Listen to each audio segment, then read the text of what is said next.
folks, how's it going? Dr. Spin, eclectic album reviews and general musical meanderings. And the last time I did a roundup for you guys, I called it the Quaratine Collection. And that's actually kind of was a misnomer looking back on it, because a lot of the music that I was listening to whenever I put that video together, I'd been listening to before lockdown things that sort of started happening. But I made the video shortly thereafter, so it seemed to make sense. This video actually contains music. This only has been in rotation since quarantine has happened due to the coronavirus concerns. So my listening habits have changed a little bit since that's happened, because I don't have my commute to listen to music to in the car. I spend a lot of time with earphones on whenever I'm talking about playing music that's a little more crunchy, maybe a little bit more extreme. But I've also had to be more aware of the fact that I'm playing music in front of my wife and kids, and it can't just be like the musical czar like I like to be. So in the spirit of that, this first album that I have, J Balvin's Colores, was a intentional attempt to put something in the mix that I knew that the family would like. And it was suggested to me actually by my wife. We had the very first night that the late night shows had gone on to broadcasting from home. Jimmy Fallon had on J Balvin, and J Balvin was talking about he just released this album. It dropped a little bit early because he wanted to give people at home something to lift their spirits, perhaps. And so based on that interview we saw with him, we got it. I don't have any reggaeton style music in my collection at all. So it was a nice change. It was a little bit of a diversion for me to get into it. And it was overall, it's been a pretty good purchase. Reggaeton music is a little bit repetitive because it's a dance style, and it's a very specific kind of dance style. So the feel of once you know that that's there, it's very hard to unhear it. Okay, so despite its sort of inherent repetitive nature, I gotta say that J Balvin gets a lot of different textures on the album. It covers quite a bit of ground, which makes sense. Okay, the album is called Colores because each of the tracks is just named after a color. You know, the first one's Amarillo. That's the name of the song is yellow. You know, Gris is gray, and there's a song for each color. ¿Cómo te explico? Que a mí me gusta pasarla rico. ¿Cómo te explico? No me complico. A mí me gusta pasarla rico. No me complico. ¿Cómo te explico? Que a mí me gusta pasarla rico. ¿Cómo te explico? No me complico. A mí me gusta pasarla rico. Referring to that visual rainbow requires him to kind of try to cast a broad palette of sounds, which he does over the course of the album. Some songs are very thick and very produced and very electronic, whereas other ones are very stripped down and almost acoustic in their nature. So I don't know, because my Spanish is not very good, if the text of each song really reflects the color, like some sort of characteristic of the color of the song that it describes in a way that's convincing. So that would be sort of the next layer stuff for me to try to get into on this, to see like how deep the metaphors that he's using on the album really kind of work. But I can tell you that on this very superficial level, the album is fun to listen to. In the afternoons, we get done with lunch, we're trying to get kids up and moving. We'll put it on, everybody will be dancing. My daughter says that she was born to dance to this kind of music. So that makes it kind of a hit right there. And I've enjoyed listening to it too. Even though the reggaeton style is a little bit repetitive, I will say that the album's pretty short. It's just under 30 minutes. It doesn't feel like it wears out its welcome before the album's over. Okay? So that being said, that's something that's a little bit more accessible that the family likes. Now, let's talk about something that maybe I would listen to more on headphones by myself. One thing that's cool, Belgian post-metal. Okay, that's pretty cool. Singing drummers. Lead singer drummers, pretty cool. Girl singers for heavy metal bands, very cool. What about singing girl drummers? Now that's cool. Very hard to pass that up. So whenever I found out that Brutus had this album Nest, and the lead singer was a singing drummer who's a woman, I really had to check it out.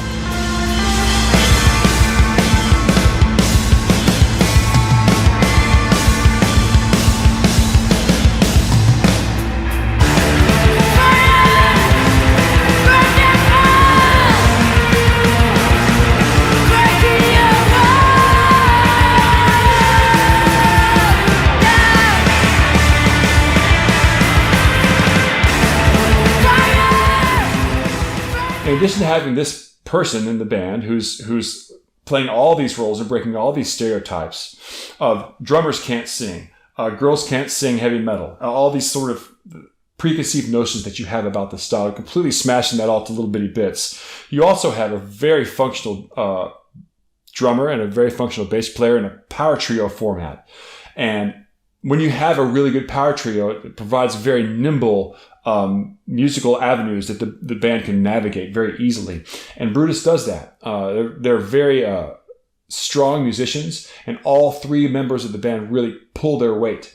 I will say that I really am a big fan of the lead singer.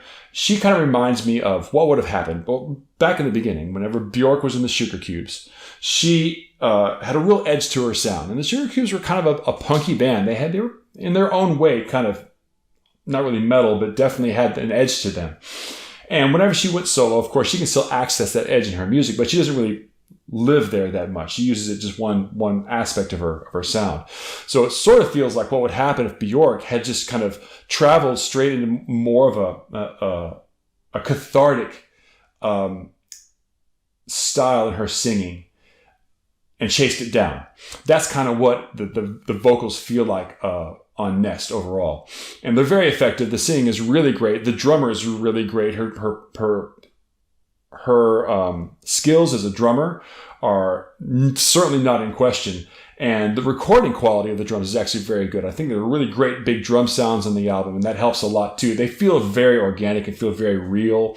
Definitely feel like there's, sense drum heads being hit on the album. My one thing about them that kind of put me off in the beginning, because my first pass on Brutus was a little bit on the edge. There's some songs on there where she goes into a very screaming style and stays there for an extended period of time. And that's fine, it's good. But in contrast to her more lyrical singing styles, I tend to veer more towards her melodic singing more. And so those other ones, which are fine, they don't really resonate quite as much. I really like her more melodic approach to metal and that style of singing. So well worth checking out. Brutus's Nest is a really good one. Okay, so speaking of kind of extreme metal, and when I'm talking about this next group, I in my mind call it extreme metal, but not really extreme metal in the way you think. I'm talking about Igorrr's Spirituality and Distortion. Igorrr is a French band. Usually when you're talking about extreme metal, you're talking about a group that inhabits blast beats. That's not what I mean by this. I mean extreme in that they're maximal. Igorrr pulls everything that they can into their music and creates something a little bit different, I've discovered them whenever Very Noise, the first teaser track, came off of their album. It kind of showed up in my feed a few months ago. And I probably watched that video like 20 or 30 times. Fascinating video, super random. It just has this, it shows the hyperactivity and the intention of what the artist was trying to do very well. But also, it seems random. There's still like this thematic material that shows up throughout it. So it's not just, the visuals aren't just random.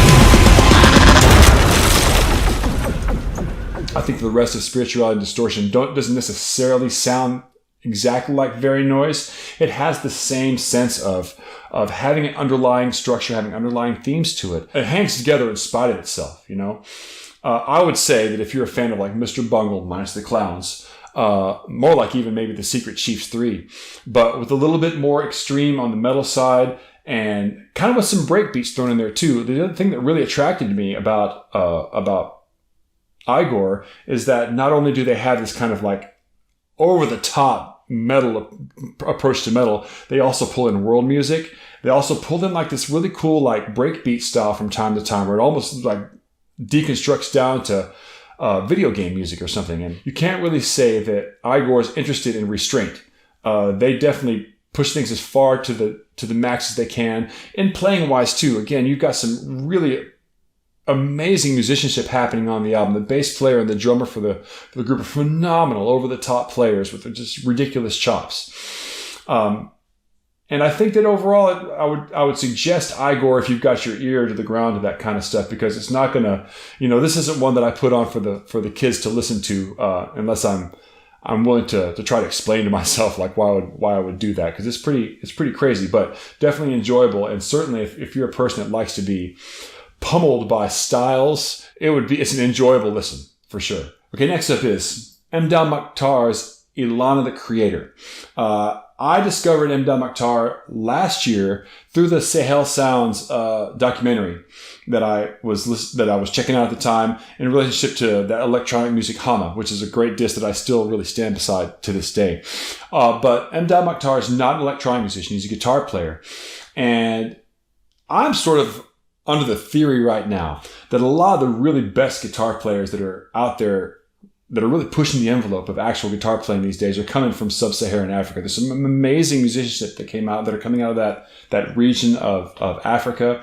The year before last, I bought a disc by a guy named Balvin, and he plays in the same style as Mdou does. And not unlike the J Balvin problem, a lot of these songs kind of have the same general feel. So once you get the album kind of rolling, it can have a sense of being a little bit repetitive. And there's a lot of connections that I see between Mdou's music and the Balvin album I ran into a couple of years ago.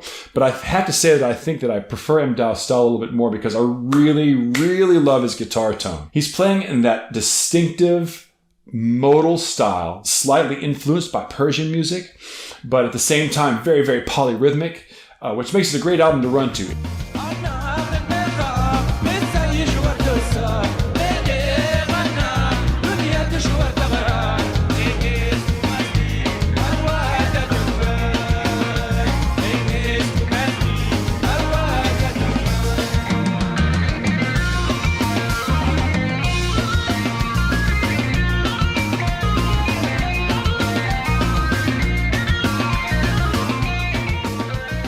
Got a really great driving lope to it. And I would very strong, especially if you're a fan of guitar playing, you're like wondering where did all the great guitar players go? Well, I think Mdou's the guy to watch. And it's interesting too because it's in a style that we don't see all the time. So it's even more exciting to see that style of guitar playing with a guy who's got a really great concept of sound and melodicism in his music.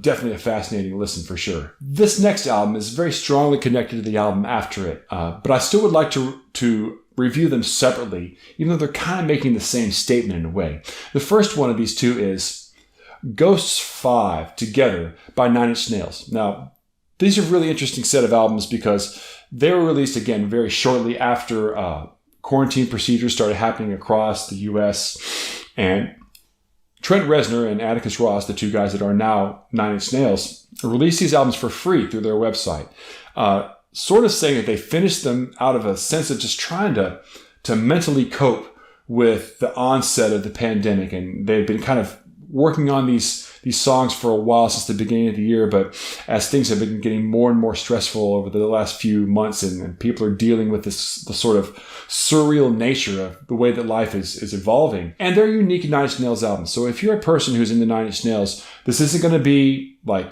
Closer. This isn't going to be Head Like a Hole. This is the Nine Inch Nails that kind of branched off a little while back and started doing kind of ambient style music, a whole different realm from what the band is normally associated with. They're more kind of commercial side.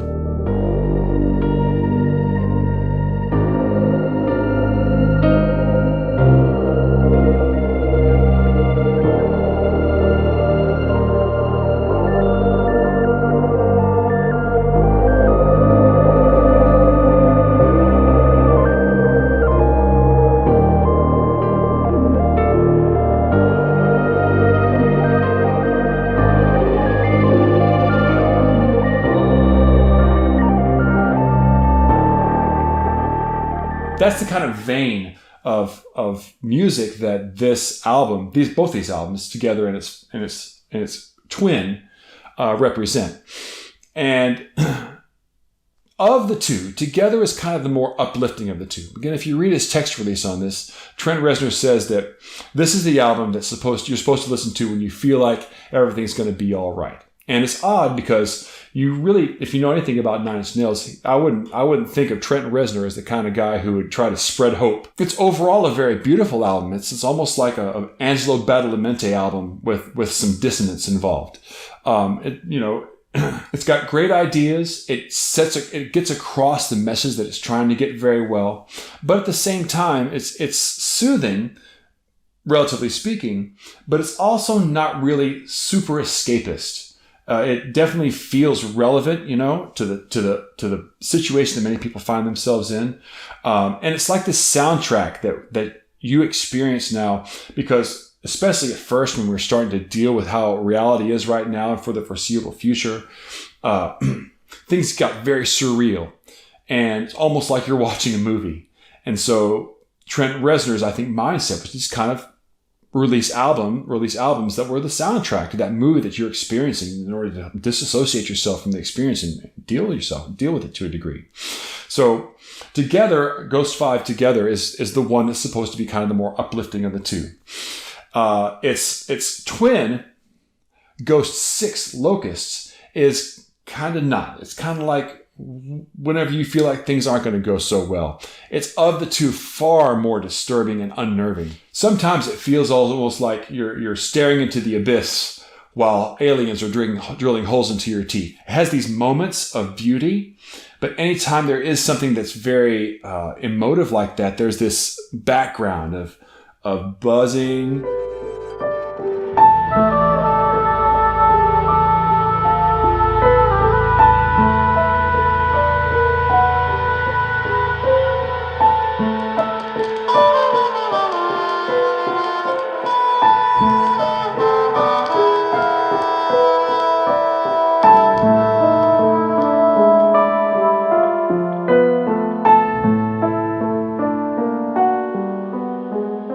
I feel very strongly that Trent Reznor is experimenting with some xenoharmonic music in here, which means that we talk about scales that have more than 12 notes in them. And there's nothing more unsettling than listening to music that feels out of tune, but has a relationship to one another. It's unnerving. And I think very strongly those kinds of styles, that kind of exploration is what Nine Inch Nails is playing with here. Of the two, it's a little bit harder to swallow. It's also a bit longer, but in some ways, it's also the more interesting of the two. The way that he is always juxtaposing these moments of very haunting beauty with irritants, like some sort of unsettling annoyance in the music that's specifically made to make you feel uncomfortable. So it's a very brilliant work, and I think that both of these albums, both Together and Locusts, are pretty important albums in their own way, as maybe the first albums that were released in response to the COVID crisis and as a commentary on it. And it's definitely one that the more I listen to it, the more I think about it, the more important it seems. Both of these albums, and they're the two of them. So both the albums, Together and Locusts, I think are too thought-provoking to separate from one another. And so I don't really want to I can't bring myself to focus on one without also bringing up a conversation about the other. And that's definitely a pair of albums that I would be open to a discussion about. It's very interesting commentary, I think, on the way things are and have been. Okay, so that's all I got for you guys this week. Please feel free to like and subscribe. Listen to me on Spotify. I'm going to put some tracks up from this clip over there. And share it out, tell your friends. Until then, I'll catch you guys on the flip side.